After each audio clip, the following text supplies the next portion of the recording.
Hello, also from my side for the next talk about regulation. Now we will talk about MiCAR, the Markets in Crypto Assets Regulation, which is the upcoming EU regulation. And I will try to make it as hands-on as possible so that you really kind of understand and get a feeling of what EU crypto regulation looks like. My name is Martin. I am based in Europe, in Vienna. If you want to connect with me, here's my Telegram handle and my LinkedIn. If you want to wait for that until after the talk and see if I deliver, you can do so too. You will have my contact info at the end again. I would like to talk with you today about three topics. First of all, kind of what is MiCAR, what is the Markets in Crypto Assets Regulation, and why is this actually a thing that you should pay attention to?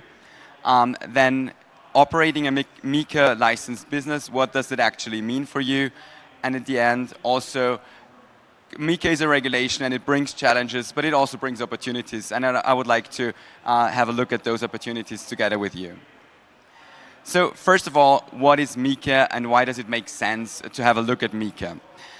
MiCAR is, like in the EU now, we have 27 member states, and in each member state there's a different set of regulations for crypto, which makes it extremely difficult to operate a crypto business in the EU as of now.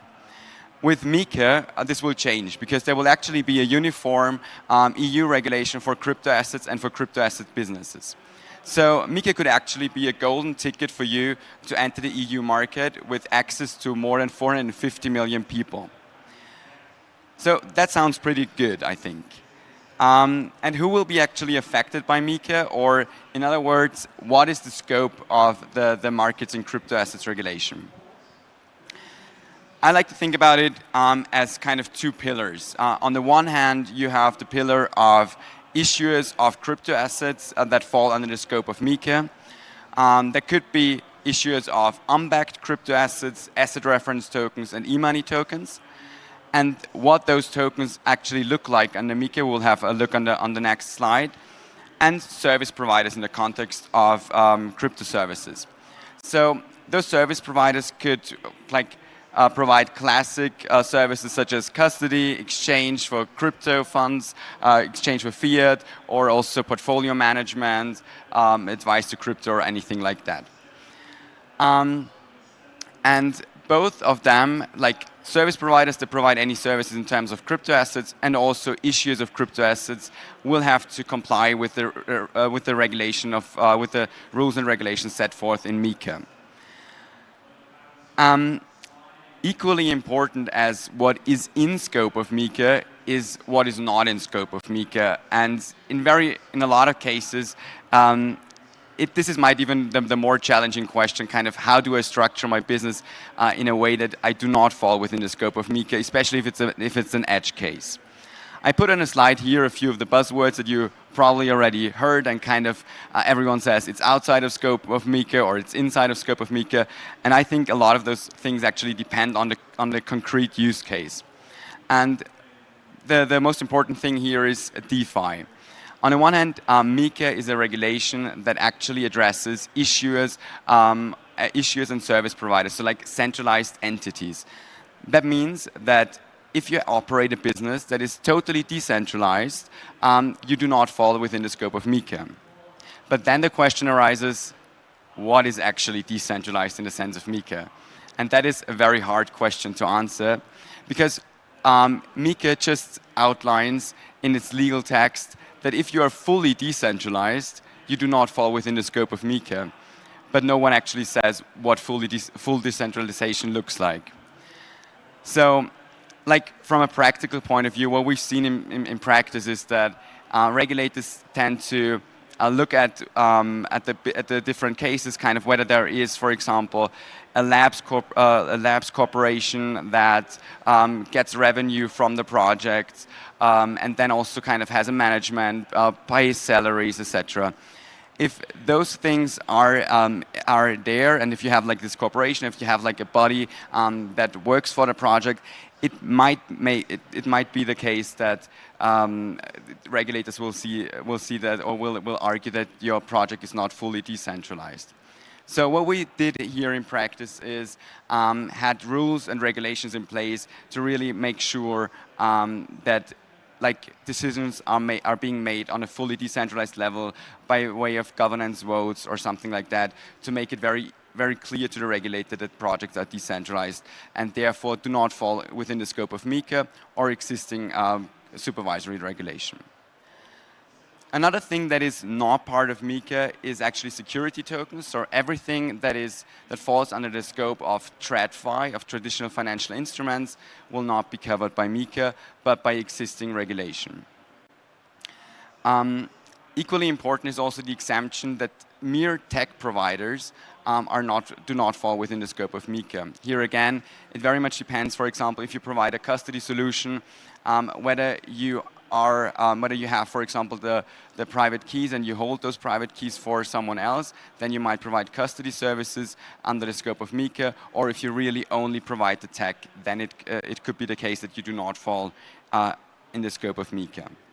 And another interesting question or another interesting point here is NFTs are as such not in scope of MiCAR, but here again the text outlines only NFTs that are also non-fungible from a legal point of view and not only kind of non-fungible from a tech point of view. So that's again the question that you have to look at it from a legal perspective again. So I already touched upon that there are 3 different categories of crypto assets under MiCAR. So what do they look like? What do they entail? We have asset reference tokens and e-money tokens. I mean, e-money tokens are pretty simple. Tokens such as USDT or USDC fall in this category. And asset reference tokens are tokens that reference the value of an underlying or a basket of different underlyings. So that is actually something very interesting, because this could be a token that has an investment function and is very similar to derivative products of the current financial TradFi sector actually, and could be an interesting investment opportunity also, or business opportunity also for the crypto space. Both of those tokens are fully regulated by MiCAR and require you to have a presence in the EU, whereas other crypto assets such as like L1 or L2 coins or also other utility tokens are less heavily regulated and do not necessarily require you to have like a headquarter or any kind of presence within the European Union. However, if you want to address and want to actively sell this token also to EU customers, or want your token to be listed on an EU exchange or EU broker, you will have to notify your token as well to one of the EU regulators and draw up a white paper because crypto asset service providers are required to do so. And so for that, just like from a practical point of view, it makes sense if you think about selling a token also to EU customers to comply with white paper requirements in the first hand already also from a MiCAR perspective, because it's not that difficult to comply with these requirements, and you are then fully set to also sell your token to EU businesses. What's the timeline for MiCAR? Just very briefly. The rules and regulations for asset reference tokens and e-money tokens will be applicable as of the 30th of June this year, and all of the rest of the regulation will be applicable as of the 30th of December this year. So everything around crypto asset service providers or utility tokens or other crypto assets will be effective as of the end of this year. So you might now wonder, or you might now see that maybe you have a project that falls within the scope of MiCAR or potentially could fall within the scope of MiCAR, and wonder what is it like to fall in the scope of MiCAR? What do people actually think about when they discuss MiCAR next steps? We see actually that almost all of the projects focus on these 3 questions as well.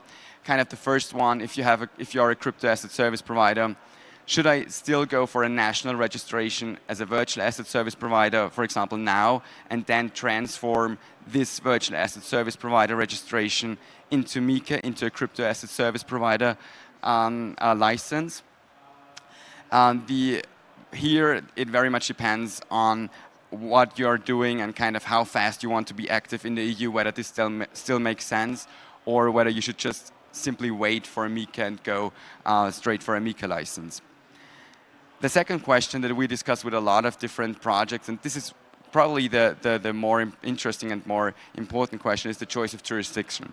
Because I actually said at the beginning, the cool thing about MiCAR is that we have like one uniform regulation throughout the whole European Union, right? So we don't have like 27 different sets of regulation, which is true, but it still makes a difference where you're headquartered and where you have where the project sits locally. And some of the things that we discuss with projects here in terms of the choice of jurisdiction is what are the customers that you want to attract? For example, if you want to go for TradFi customers or institutional investors, the reputation of the jurisdiction that you're choosing is actually quite important, especially in terms of AML compliance, for example. Kind of, do I go for a country where I know that they stand for high AML compliance, or do I go for a country which does not stand for AML compliance? And then another big question is the expertise of the competent regulator. Kind of, are there already a lot of crypto projects in this jurisdiction? Does the regulator that I have to explain my business model to know what they're talking about? Or do I have to kind of start from scratch and tell and explain every single thing to them? Then probably also kind of the number of applicants and also the personal resources that the regulators have, because again, this will very much influence the speed of your application. Last but not least, access to talent pool. Kind of, is it a jurisdiction or a city where there are already like a few fintechs based, where there is a lot of a big talent pool that I can access, or is it like a city where people like to relocate to, or is it hard to attract talent to the city? And last but definitely not least of like the big bullet points is like tax considerations, of course. Like from corporate tax rates to the possibility to obtain tax rulings, other tax efficient structuring options, and also R&D and other subsidies that your project might be eligible to. So what we see in practice in terms of jurisdiction is that a lot of projects are either focusing on Estonia, Malta, Estonia, Malta, the Netherlands, Austria, or Ireland are kind of jurisdictions that a lot of people are discussing with, and kind of where they are in the first talks. And why is that so?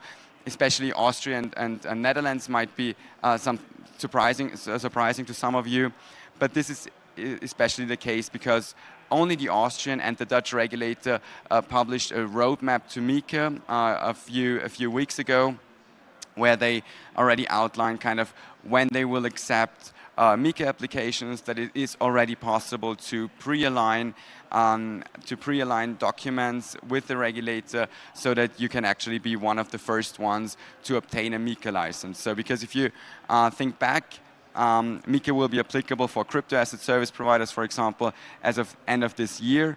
And if you already have the possibility to pre-align documents now with the regulators and submit your application in the second half of this year instead of the 30th of December this year, it is very likely that you will get a license much earlier than in other jurisdictions, which is why quite a few projects are now considering Austria and the Netherlands for their headquarter for the MiCAR operations. If you now, after this talk, for example, kind of wanted to start a project and kind of think, well, maybe I need to follow MiCAR, or maybe I need to actually apply for a MiCAR license, where do you stand, or where do others stand? We see that there's like two categories, like EU-based crypto companies, which are at the end of this this circle, kind of usually already having a MiCAR gap assessment, drafting documents already and pre-aligning those documents with the regulators where possible. Whereas projects that are not based or not headquartered within the EU, they are typically at the beginning of this circle kind of starting to focus on MiCAR. They have the strategic decision that they want to go for a MiCAR license, or actually are still evaluating whether it makes sense for them to go for a MiCAR license, or whether they would try to operate without a MiCAR license and maybe not actively engage in the European market. Last but not least, we have been talking about challenges. We have been talking about kind of that you have to do a lot of compliance also and with MiCAR. But MiCAR does not only bring challenges but also opportunities. So I would like to briefly also touch upon these just to show you that regulation is not all bad. Like on the first point, I already touched upon this. MiCAR can actually be your golden ticket to the EU with a 450 million people market, which makes it pretty easy to really sell your products or your services within the EU. Then secondly, there are also now the possibility to offer new products under MiCAR. We already briefly talked about the asset reference token. Think about kind of a token that references like the value of gold, for example, like a gold token. I mean, there are already projects that do that, but so far it's not quite clear how that works from a regulatory standpoint. And under MiCAR, those products could actually be structured in a way that they fall under the scope of an asset reference token, and then they could be marketed within the EU on this basis. So that is pretty exciting. And another thing is also that, for example, leveraged asset reference token are a thing. So there might be a possibility to really have like leveraged tokens within the EU as structured under MiCAR. Also, with MiCAR, crypto just becomes, so to say, more legit, because it will be easier for crypto projects to obtain banking licenses, access to banking services. This is actually explicitly also outlined in MiCAR, that MiCAR licensed entities should have it easier to obtain to obtain banking services, and also institutional and more traditional investors will be attracted to crypto and will actually engage more in crypto products. And maybe just one more thing to point out here is the collaboration with TradFi, because what we see is also that MiCAR does not only hold the possibility for you to actively service the whole European market, but really also to form collaborations with credit institutions, with other like investment firms, etc., because they are really now getting interested in tapping into the crypto market now that it becomes more regulated in the EU. So that is definitely also something where we see that there is a lot of potential with MiCAR, and that's why I'm pretty excited about MiCAR. I hope some of you are too, and I would be happy if we stayed in touch. So now you can decide if it was worth connecting or not. And if you have any questions, please feel free to ask them afterwards. And yeah, happy to discuss.